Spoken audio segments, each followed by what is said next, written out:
जरा लक्ष द्या। हम जो चलते हैं, हम म्हणजे शिवसेना, बीजेपी, रिपाई, एडवोकेट भालेराव नहीं। हम जो चलते हैं तो देखने वालों का दिल मचल मचल जाता है। हम जो चलते हैं तो देखने वालों का दिल मचल मचल जाता है। हम जो ठहरे तो तूफान भी ठहर जाता है, तो तूफान भी ठहर जाता है। हमें बदलने की कोशिश मत करना, हमें बदलने की कोशिश मत करना कांग्रेस और राष्ट्रवादी वालों। हम जो बदले तो सारा इतिहास बदल जाता है, सारा इतिहास बदल जाता है। छत्रपति शिवाजी महाराज भारतीय राज्यघटनेचे शिल्पकार डॉक्टर बाबासाहेब आंबेडकर ज्यांनी या देशामध्ये विषमतेच्या विरोधात लढा दिला ते महात्मा ज्योतिबा फुले। महिलांनाही समानतेचा अधिकार मिळाला पाहिजे, महिलांनाही पुरुषाप्रमाणे शिक्षण भेटलं पाहिजे, यासाठी ज्यांनी या देशामध्ये प्रयत्न केला त्या सावित्रीबाई फुले, मा जिजाऊ, मा रमाई, साहित्य सम्राट अण्णाभाऊ साठे, राजमाता अहिल्याबाई होळकर, संत गाडगे बाबा यांच्या विचारांना प्रणाम करतो, अभिवादन करतो। आणि आज या नटराज रंगमंदिरामध्ये आषाढी महोत्सवाचं आपण या ठिकाणी आयोजन केलेलं आहे। आमचे मित्र आयुष्यमान धैर्यशील कापसे यांनी या कार्यक्रमाला या ठिकाणी शिवसेनेचे संपर्क प्रमुख आयुष्यमान रवींद्र मिर्लेकर जे या सभेचे अध्यक्ष आहेत, या जिल्ह्याचे खासदार आयुष्यमान बापूसाहेब दुधगावकर, मंचावर आमच्या भगिनी आमदार मीराताई रेंगे, दुसऱ्या भगिनी आमच्या सकुबाई लटपटे, माजी आमदार आयुष्यमान लहाने, भारतीय जनता पक्षाचे अध्यक्ष आयुष्यमान मुंढे, माजी जिल्हाध्यक्ष आयुष्यमान लंगोटे आणि ज्यांनी संत चोका मेळाच्या बाबतीत आपल्या भाषणातून जे भाष्य केलं ते आमचे मित्र प्राचार्य आयुष्यमान दळणार, संचलन करणारे आमचे मित्र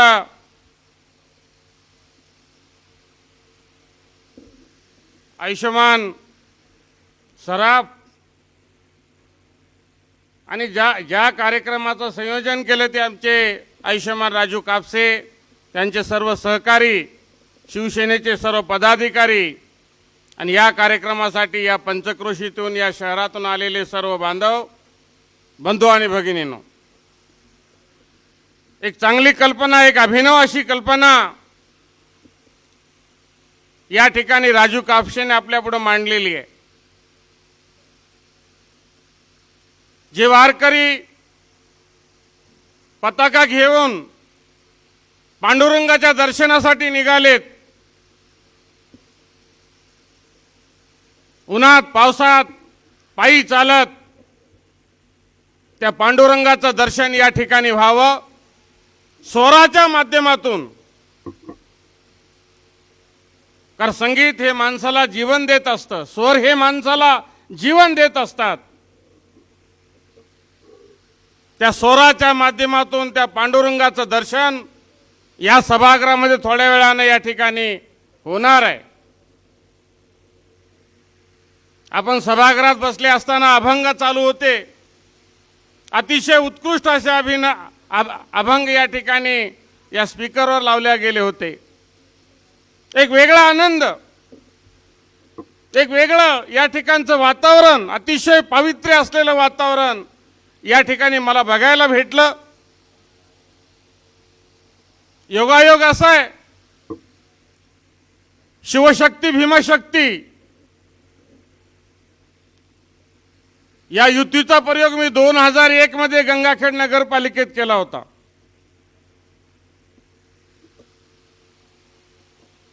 आणि यशस्वी करून दाखवला.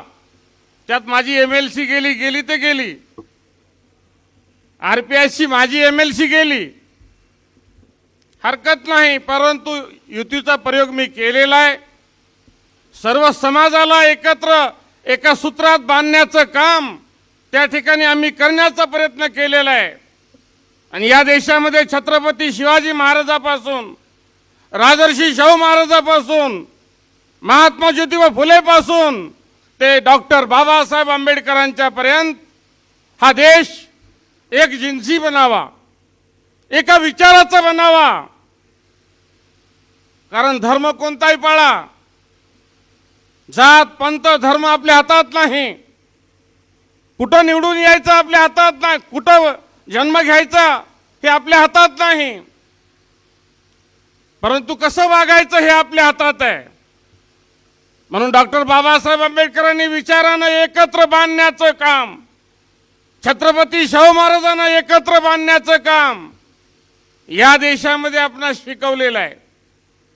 पण मधल्या काळामध्ये एवढ्या भिंती, एवढे तुमच्या आमच्यामध्ये गटतट झाले, तुमच्या आमच्या मनामध्ये अंतर वाढलं. हे अंतर कुठंतरी भरून काढण्यासाठी ही युती या ठिकाणी झालेली आहे. सत्ता तर ठीक आहे, सत्ता तर आमचं टार्गेट आहे, इट इज अचिव्हमेंट. सत्ता तर आम्ही घेणार आहे, तो आमचा अधिकार आहे. लोकशाहीमध्ये कुणी हरामखोर लोकांच्या विरोधात वागत असेल कर्तव्य आहे. आणि मताच्या राजकारणातून, मताच्या अधिकारातून, हक्कातून डॉक्टर बाबासाहेब आंबेडकरांनी भारतीय राज्यघटनेच्या माध्यमातून तुम्हाला, मला, माझ्या भगिनीला अधिकार दिलेला आहे, मताचा अधिकार. बघा किती सुंदर अधिकार आहे. One man one vote one value. एक माणूस एक मत आणि एक किंमत. काय ताकद आहे. बापूसाहेब एका मताने मी पडता पडता राहिलो नगरपालिकेला, एका मतानं. अटल बिहारीचं सरकार 13 दिवसाचं एका मतानं गेलं. इतिहास आहे. मताला फार मूल्य आहे. आणि हा मताचा अधिकार तुम्हाला भारतीय राज्यघटनेनं, भारतीय लोकशाहीनं दिलेला अधिकार आहे. आणि त्या अधिकाराची नीट अंमलबजावणी करत असताना आमचा राजा कोण असावा हे आम्ही ठरवू शकतो. पूर्वीच्या काळात राजा राणीच्या पोटातून जन्म घ्यायचा. आज मताच्या पेटीतून राजा जन्म घेतो, तुमच्या अधिकारातून. बघा किती सुखद कल्पना आहे. उद्याचं राज्य, या हालची अवस्था बघितली. बापूसाहेबाला बोलत होतो, एवढा सुंदर हाल, एवढा सांस्कृतिक देण असलेला परभणी शहर, आणि ह्या हालची अवस्था बघा, भिकार अवस्था झाली. नगरपालिका कुणाच्या हातात आहे मला माहित नाही, पण येणारी नगरपालिका शिवशक्ती भीमशक्तीच्या हातात असेल, निश्चितपणाने असेल. आम्ही त्या पद्धतीने कामाला लागलोय. आता रात्रीचा दिवस करून, जागोजागे मेळावे घेऊन, रिपब्लिकन पक्ष, भारतीय जनता पक्ष आणि शिवसेनेचे मेळावे संयुक्तरित्या घेऊन एक वेगळं वातावरण महाराष्ट्रात आम्ही सुरू केलेलं आहे. आठवले साहेबाला त्यांच्या मागे लागण्याचं काम पण आम्हीच केलेलं आहे. चला बाळासाहेबाच्या घरी चला, भेटू आपण त्यांना. आणि महाराष्ट्राच्या इतिहासात बाळासाहेबांनी कुणालाही आमंत्रण दिलं नाही, त्या घटनेचा मी साक्षीदार आहे. मी आठवले साहेब दोघंच होतो. 1.5 ते 2 तास चर्चा झाली आणि बाळासाहेब म्हणाले, कारण सांगितलं पाहिजे तुमचा हा छोटा भाऊ बाळासाहेबाच्या घरी रिपब्लिकन पक्षाचा नेता म्हणून भेटायला गेला. या गोष्टीचा मलाही गर्व आहे, तुम्हालाही असला पाहिजे. बाळासाहेब म्हणाले, रामदासजी तुम्ही काय लावले हे? अरे 2% सत्तेसाठी या हरामखोर काँग्रेसच्या मागे तुम्ही कशासाठी धावता?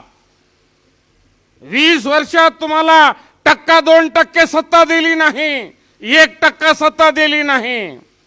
तुम्ही या शिवशक्ती भीमशक्तीचं ताट मी तुमच्यासाठी वाढून ठेवलेलं आहे. तुम्ही या पंचपक्वानाचं ताट आहे. 50% मालक तुम्हाला या महाराष्ट्रात मी करतो, सत्तेचा वाटेकरी करतो. निळा झेंडा आणि भगवा झेंडा मंत्रालयावर फडकवतो. आणि माझी इच्छा आहे म्हटले, रामदासजी आता माझी इच्छा पूर्ण करा, असे बाळासाहेब स्वतः म्हणाले. महाराष्ट्राच्या इतिहासात 40-50 वर्षाच्या बापूसाहेब, आपण तर नेते आहात. तुम्ही तर काँग्रेस बघितलं, तिथलं मंत्रीपद बघितलं, मंत्रिमंडळ बघितलं.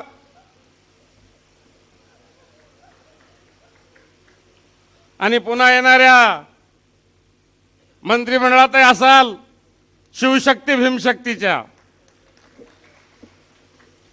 मी असेल तसं काही नाही, मी असेल.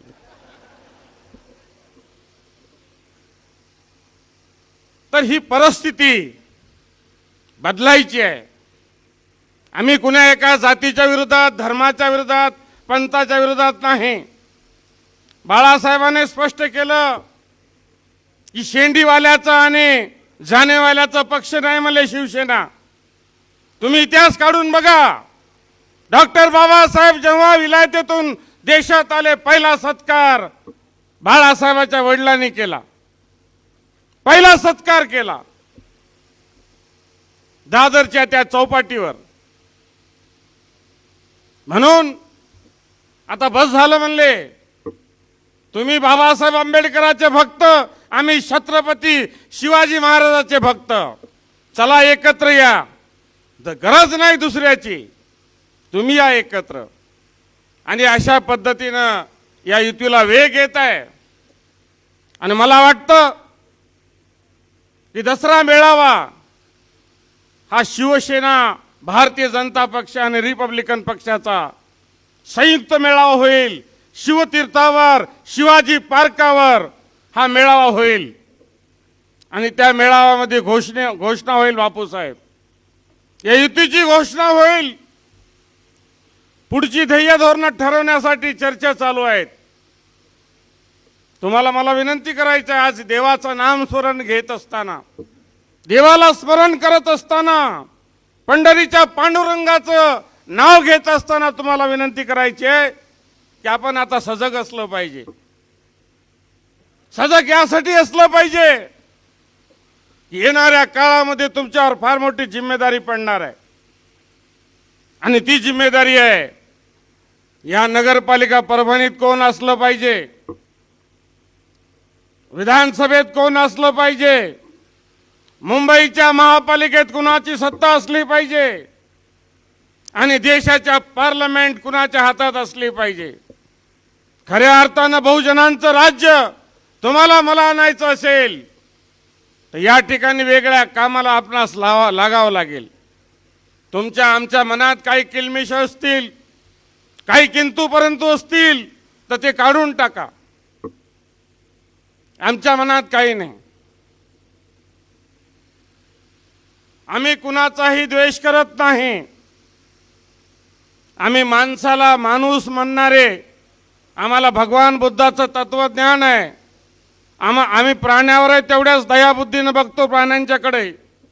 माणसं तर माणसं आहेत. त्यामुळे आपणही खुल्या दिलानं या ठिकाणी या. जो प्रयोग 2001 मध्ये आम्ही यशस्वी केला, तो प्रयोग आज 2011 मध्ये आपण यशस्वी करू. एक वेगळं वातावरण या महाराष्ट्रात निर्माण करू आणि या महाराष्ट्रामध्ये जो रोड गडकरीच्या काळात झाला, भाजप शिवसेनेच्या काळात, आतापर्यंत उकडला नाही बापूसाहेब. पण काल परवाला एक पूल झाला मुंबईत, तिसऱ्या दिवशी उखडला.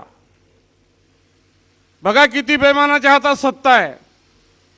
म्हणून या काँग्रेस राष्ट्रवादीच्या या लोकांना सत्तेपासून दूर ठेवायचं आहे. खूप अफवा आणि चर्चा चालल्यात, अनेक अफवा चालल्यात. इतक्या अफवा चालल्यात बापूसाहेब, की हे असे आहेत, ते तसे आहेत, ते तसे आहेत. त्या अफवांच्याकडे बघायचं नाही. एका अंगुराच्या बगीच्यामध्ये एक लोंबडी होती आणि एक कावळा होता. ती लोंबडी उड्या मारत होती अंगुराला घेण्यासाठी, पण ती लोंबडी उड्या मारून मारून थकली, पण तिच्यापर्यंत काय अंगूर आलं नाही. तर कावळा म्हणायला लागला, काय लोंबडी दीदी, तुला अंगूर भेटलं नाही का? तर ती म्हणली की अंगूर खट्टे है. ती काय म्हणाली, अंगूर खट्टे है. मगर वो लोंबडी अंगूरों तक पहुंची ही नहीं. म्हणजे अंगुरापर्यंत ती गेलीच नाही आणि ती सांगायला लागली की अंगूर खट्टे है. तर काही लोकांचे पोट दुखण्याचं कारण हे आहे कि वो अंगूरों तक नहीं पहुंचे और बाळा साहब ने हमें ऑफर दे दिया. इच्छा माझी पुरी करा म्हणाले. म्हणून या लोकांच्याकडे लक्ष द्यायची गरज नाही, कामाला लागा. आम्ही आमच्या कार्यकर्त्यांना आदेश दिलेला आहे. पूर्ण महाराष्ट्र पिंजून काढताना काल मी शिर्डीमध्ये होतो, परवाला मंगळवेढ्यात होतो, पंढरपुरात होतो, बार्शीत होतो. मंगळवेढ्यात असताना, मंगळवेढा हा संताची भूमी आहे. आता जे उल्लेख आमच्या प्राचार्य साहेबांनी केला, दळणर साहेबांनी, चोका मेळा मंगळवेढ्याचे, महात्मा बसवेश्वर मंगळवेढ्याचे, अहो गाणं म्हणणारे प्रल्हाद शिंदे मंगळवेढ्याचे, दामाजी पंत मंगळवेढ्याचे. मंगळवेढा खऱ्या अर्थानं कानोपात्रा ही मंगळवेढ्याची, देवाची दासी असलेली कानोपात्रा आणि गंगाखेडची संत जनाबाई. गंगाखेडची संत जनाबाई देवाची दासी, कानोपात्रा देवाची दासी. त्या मंगळवेढ्यात जाऊन आलो.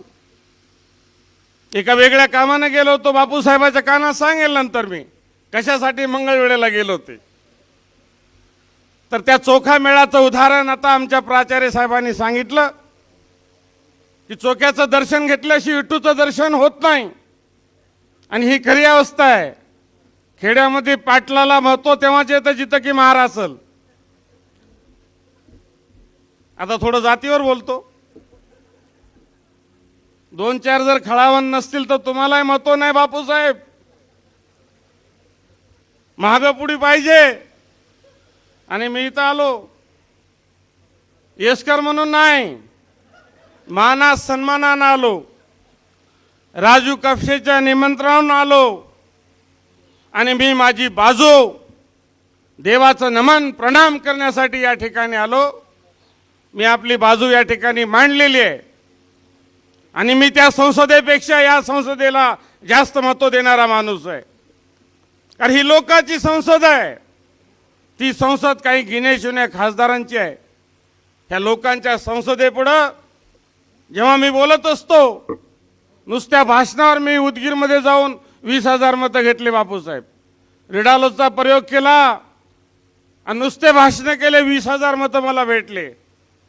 पुन्हा विधानसभा जर उदगीरमध्ये गेलो तर निवडून येईल, निश्चितपणाने येईल.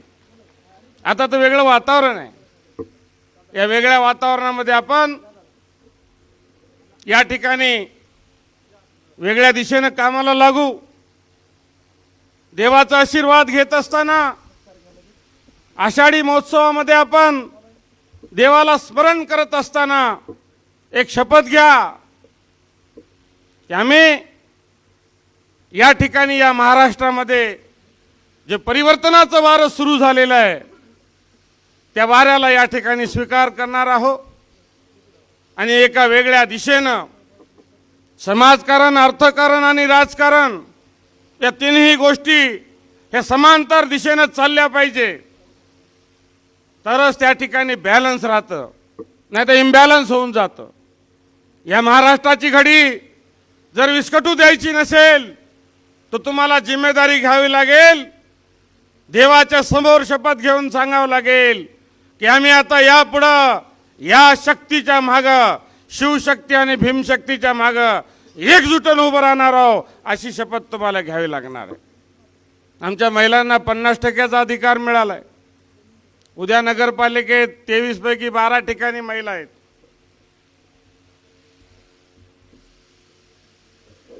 या ठिकाणी डॉक्टर मुंदडा साहेब आलेले आहेत, त्यांचंही स्वागत मी आपल्या सर्वांच्या वतीने करतो. टाळ्याच्या गजरात त्यांचं स्वागत करा. आमचे जुने जाणते शिवसैनिक आहेत, सहकार मंत्री होते. अतिशय चांगलं काम या महाराष्ट्रामध्ये त्यांनी केलेलं आहे. एक ठसा उमटवलेला आहे आपल्या कामाचा. जंगलामध्ये जर वाघ आला बापूसाहेब, तर वाघ काय सगळे बघत नाहीत, पण वाघाच्या पायाची ठसे बघून लोक ठरवतात की वाघ आला होता. That is called footprints. वाघाच्या पायाच्या ठशावून कळतं की जंगलात वाघ येऊन गेला. तसे ठसे सोडण्याचं काम आमच्या डॉक्टरांनी, डॉक्टर मुंदडे यांनी केलेलं आहे. तर आपण त्यांचं या ठिकाणी स्वागत केलेलं आहे. पुन्हा एक वार आपल्या सर्वांचं या ठिकाणी मी स्वागत करतो. आमचे मित्र आयुष्यमान राजू कापसे, त्यांचे सर्व सहकारी भंडारी आणि त्यांचे सर्व सहकारी यांचं या ठिकाणी आमचे सुधाकर खराटे आलेले आहेत. त्यांचे या ठिकाणी मी आभार मानतोय की अतिशय उत्कृष्ट असा कार्यक्रम या शहरासाठी आपण दिलेला आहे. सांस्कृतिक वारसा तर आपण जपणार आहोत, त्याचसोबत लोकांच्या भावना आणि धार्मिक भावना यांची जपवणूक आपण केली पाहिजे. हिंदू म्हणजे काय विशिष्ट जात नाही, परंतु हिंदू या शब्दाने आपणा सर्वांना एकत्र बांधून ठेवण्याचं काम केलेलं आहे. फार मोठी ताकद त्यामध्ये आहे. काही लोक वेगळा अर्थ लावत असतील, लावू देत, परंतु आम्ही जो अर्थ घेतलेला आहे या हिंदुस्थानमध्ये एक वेगळ्या पद्धतीने आपण एकमेकाला एकत्र बांधण्याचं काम केलेलं आहे. परवाला मुंबईला विचारत होते कि मुंबई क्यों आपको प्यारी लगती है, क्या बात है. लोग म्हणत होते कि बंबई में जो एक ही है, जो संगठन है और एक दूसरों के प्रति जो लगाव है, इसके लिए हमें बंबई अच्छी लगती है. तशीच पद्धतीने ह्या देशाचंही वातावरण आपण तयार करायला पाहिजे. आपणास कुणाचाही द्वेष करायचा नाही, कुठल्याही जातीचा, कुठल्याही धर्माचा आपणास द्वेष करायचा नाही, पण आपल्या धर्माचा विचारही आपणास सोडता येणार नाही. तो विचारही आपण घेऊन जावं लागणार आहे. या प्रसंगी मान्यवर या ठिकाणी आलेले आहेत, ते बोलणार आहेत. आमचे पप्पू कुलकर्णी, आमचे लातूर हे या ठिकाणी आलेले आहेत. त्यांनी आमचं परवाला स्वागत केलं. आठवले साहेब आणि मी लातूरच्या दौऱ्यावर होतो 28 तारखेला. धावत्या भेटीत का होत नाही, पण त्यांनी त्यांच्या ऑफिसला घेऊन गेले आणि आमचं यथोचित स्वागत केलं. ते पप्पू लातूर जिल्ह्याचे प्रमुख या ठिकाणी आलेले आहेत. आपल्या सर्वांना या ठिकाणी मी मानाचा मुजरा करतो, प्रणाम करतो आणि देवाच्या चरणी अशी प्रार्थना करतो की आपल्या सर्वांचं कल्याण हो, आपल्या सर्वांचं येणाऱ्या काळामध्ये भविष्याचं, तुमच्या लेकराबाळाचं, मुलाचं, सर्वांचं कल्याण हो, अशा प्रकारची प्रार्थना देवापुढं करतो. आणि मी माझे 2 शब्द संपवण्याच्या पूर्वी एक शेर सांगून माझं भाषण संपवतो. तो शेर असा आहे की सोच बदलो. आता विचार बदला. हे आमचे प्राचार्य जोंधळे बसले त्या ठिकाणी पुढं, अशोकराव जोंधळे, महान गायक, कि सोच बदलो सितारे बदल जाएंगे. सितारे अगर बदलना है, स्टार बदलना है तो सोच बदलो सितारे बदल जाएंगे, नजर बदलो नजारे बदल जाएंगे, नजर बदलो नजारे बदल जाएंगे. कश्ती बदलने की जरूरत नहीं, कश्ती का रुख बदलो, किनारे बदल जाएंगे, किनारे बदल जाएंगे. धन्यवाद. जय भीम, जय महाराष्ट्र.